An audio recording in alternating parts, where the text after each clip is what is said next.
All right, today we're going to talk about prescriptivism. Last week you were introduced to these two guys. We had Jesse Schleidlauer, who was a descriptivist and worked with the Oxford Dictionary. He collected words not necessarily to put into the dictionary, but mainly to keep record in case they gained traction and became used more in mainstream environments. And like Jesse, descriptivists think that language change is normal and healthy. The prescriptivists, on the other hand, take a different side. Rather than describing language, they prescribe language. They tell us how to use language, and therefore view language change as a negative thing. We saw this argument made by John Simon, who, by the way, was not even a native speaker of English. It was his second language, but nonetheless, he was very concerned about the decline of the English language due to its constant changing. So we're going to look closer at prescriptivists like John Simon and some of the rules they make that try to impede or prevent language change. First, though, I want to talk again about dictionaries. And here we pose the question, are dictionaries prescriptive or descriptive? We talked before about how English doesn't have a gatekeeper, a panel of judges sitting around deciding what is correct or incorrect English. But generally, we typically think that a dictionary is kind of a gatekeeper for what words are okay or acceptable in the English language. So Schleidlauer was a lexicographer, which is basically a fancy word for a dictionary maker. He himself wasn't a prescriptivist.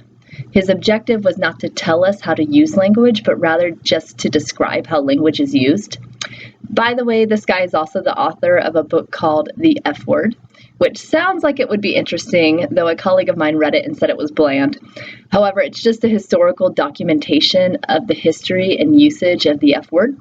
So he is describing the F word to us in this book, but he's not prescribing and telling us how to use the word, in what case it's okay to use the word or not use the word.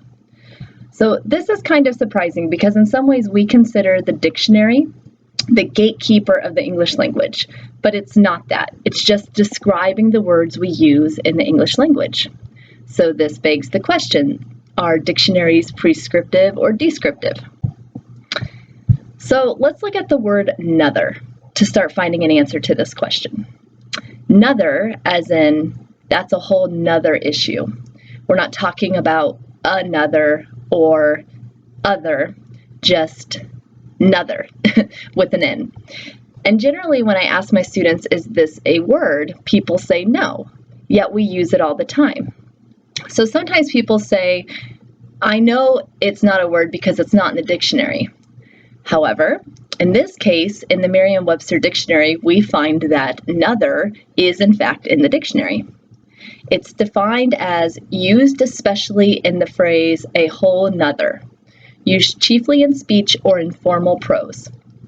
So that's very descriptive, right? The dictionary is not saying don't use it. They're saying how and when it's used. So this is some evidence that perhaps dictionaries are descriptive and not prescriptive. They're saying how it's used and its level of formality, but certainly not saying you should or shouldn't use the word. On the other hand, think of the word irregardless. You find the dictionary defines it as non-standard. That's a linguistic term, standard and non-standard. They're just saying in this case that it's not the mainstream way of using this meaning. So it's a non-standard form of regardless.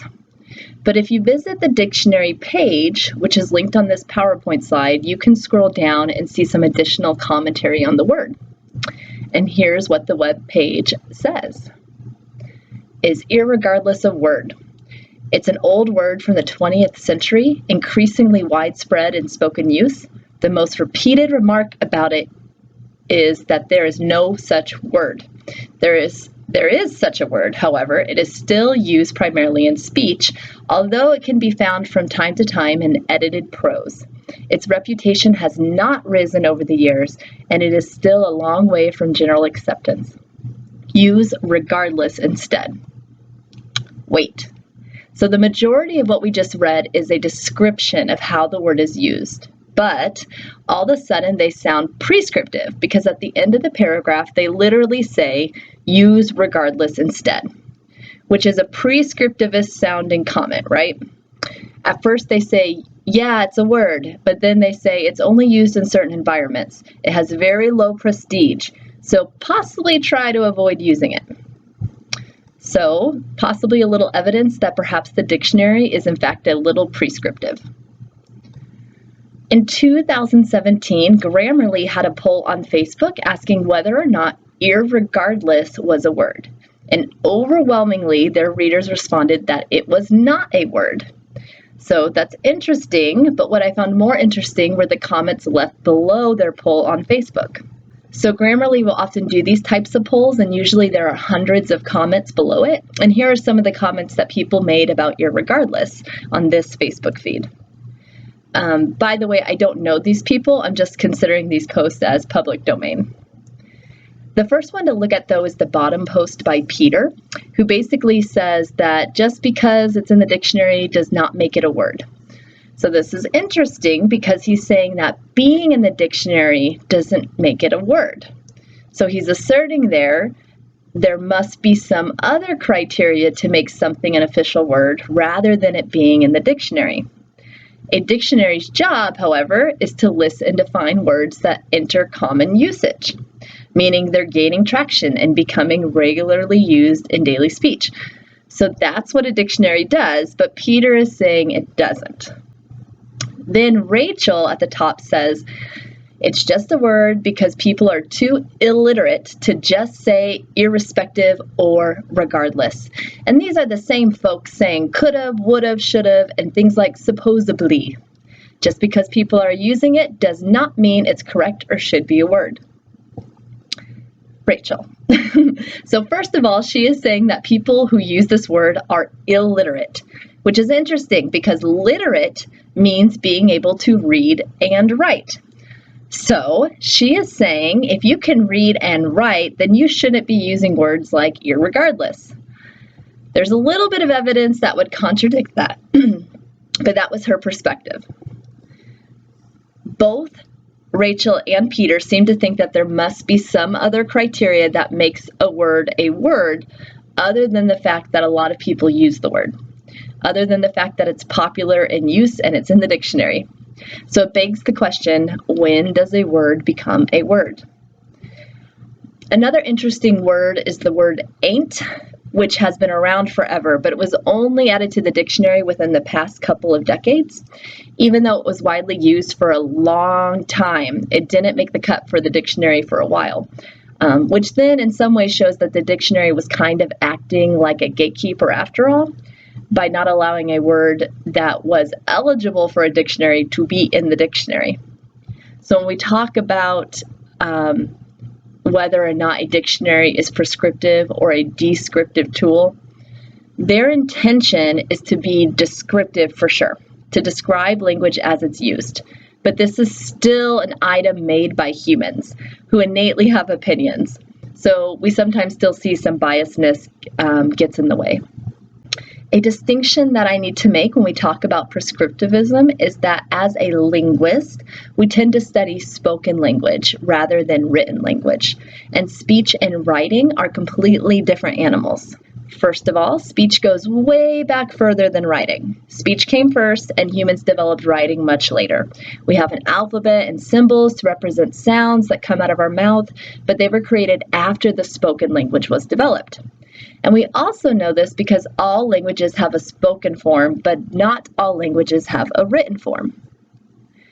In terms of acquisition, we learn spoken language naturally at an early age, but no one learns writing without instruction and being taught it.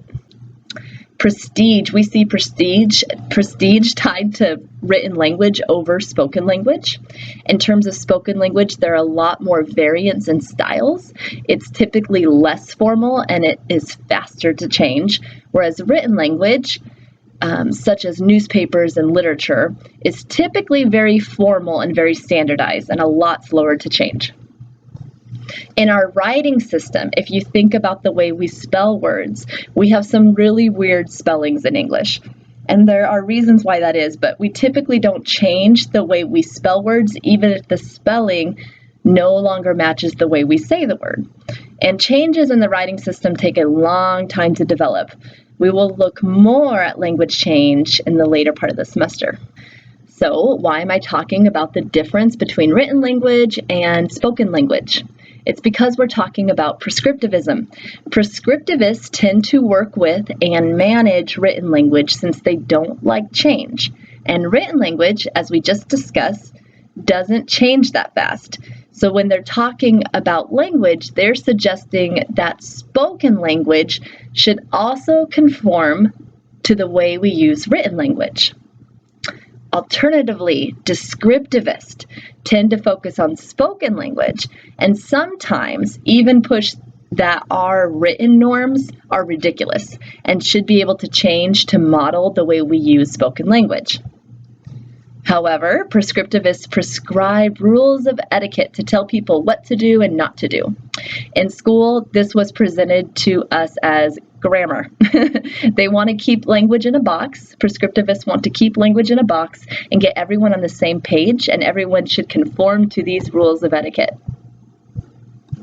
So these next few slides are going to review some of those rules of etiquette that prescriptivists use. And while we see most of these rules applied to writing, keep in mind that prescriptivists also want these rules to be applied to spoken language as well. So the first example, don't ever end a sentence with a preposition. You've probably heard this before, and if you don't know what a preposition is, they are directional words like on, above, through, in, those type of things. So a prescriptivist doesn't want to see a preposition hanging out at the end of a sentence, like where do you come from? And from in that sentence is the preposition. They want you to move the preposition to the beginning of the sentence, such as from where do you come, as opposed to where do you come from? The next rule is don't split infinitives. Think of infinitives as anytime you use the word to with a verb, like to jump, to see, to hit, to eat, to scream. To plus the base form of the verb. So one of the rules of etiquette is that these two pieces should not be split. Nothing should be between to and the verb. If you put a word between it, you have a split infinitive. Okay, for these last three examples, you're going to watch 3 videos that explain what these items are, how they're used, and how prescriptivists say that they should be used. Go ahead and access these videos either through the PowerPoint or through the videos embedded beneath this lecture in Canvas. So here we've given you some different ideas about rules of etiquette, and this is certainly not an exhaustive list. These are just some of the rules prescriptivists would want you to follow.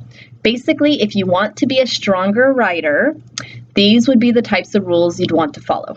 However, if you want to be a strong speaker, some of these things might not even apply to spoken language, such as the Oxford comma. Some of these things, though, like the singular they, we use this all the time in spoken language, and to not use it would actually be a marked form of language, because the standard thing is to use they, and using he, she, him, or her instead would not be common.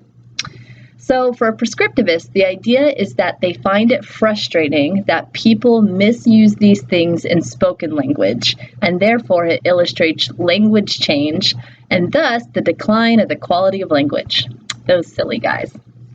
To conclude this lecture, I need you to watch a portion of a video by Steven Pinker, who is a big name in language acquisition and psychology, and a lead scholar on cursing and why we use swear words, which is fascinating. But the topic he is currently interested in is on these grammar rules we've been discussing today, and he's got some great suggestions for how to think about correct usage.